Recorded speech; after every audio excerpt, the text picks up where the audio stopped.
if you're injured in a car accident in California and the accident is not your fault, the immediate thing is to take a look at your insurance policy and look for two different types of coverage that are related to injury.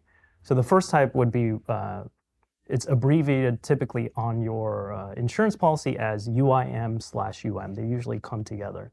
So it's underinsured motorist/uninsured motorist coverage. That's the first thing you want to look for. The second thing you want to look for is something called medical payment coverage.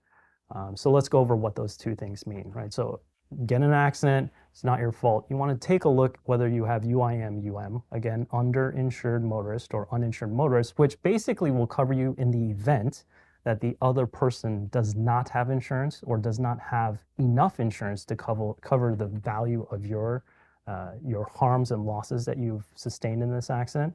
And the reason why you want to look at that immediately, because once you know, for example, you get in an accident, it's a very serious accident, and you find out, hey, I've got $500,000 in coverage for myself, then that should immediately reduce your anxiety as part of that case, because even in a situation where you have this serious accident, other person didn't have insurance, you've covered yourself. That's your plan B, right? So again, immediately after an accident, you want to take a look to make sure whether or not you have UIM/UM, because that will immediately reduce your anxiety as part of trying to consider planning for your case.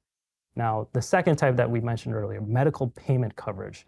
The reason why you want to look for, well, first of all, what is that? So medical payment coverage essentially is a pool of money that you had the forethought of paying for ahead of time through your insurance policy. So that money is set aside and ready for you to utilize to pay off some of the bills that you might be getting right now. Right, so if you took an ambulance to the ER, you're going to have an ambulance bill, you're going to have a hospital bill, and you're going to have an emergency physician's bill, and it's going to start piling on. Right, so part of these bills you can use or entirely pay off with the medical payment coverage that you purchased. So again, immediately after an accident, you want to take a look, do I have UIM/UM? Do I have med pay coverage? If I do, take a look at how much, and you'll be able to quickly then start planning for what might be coming up in the future in your situation.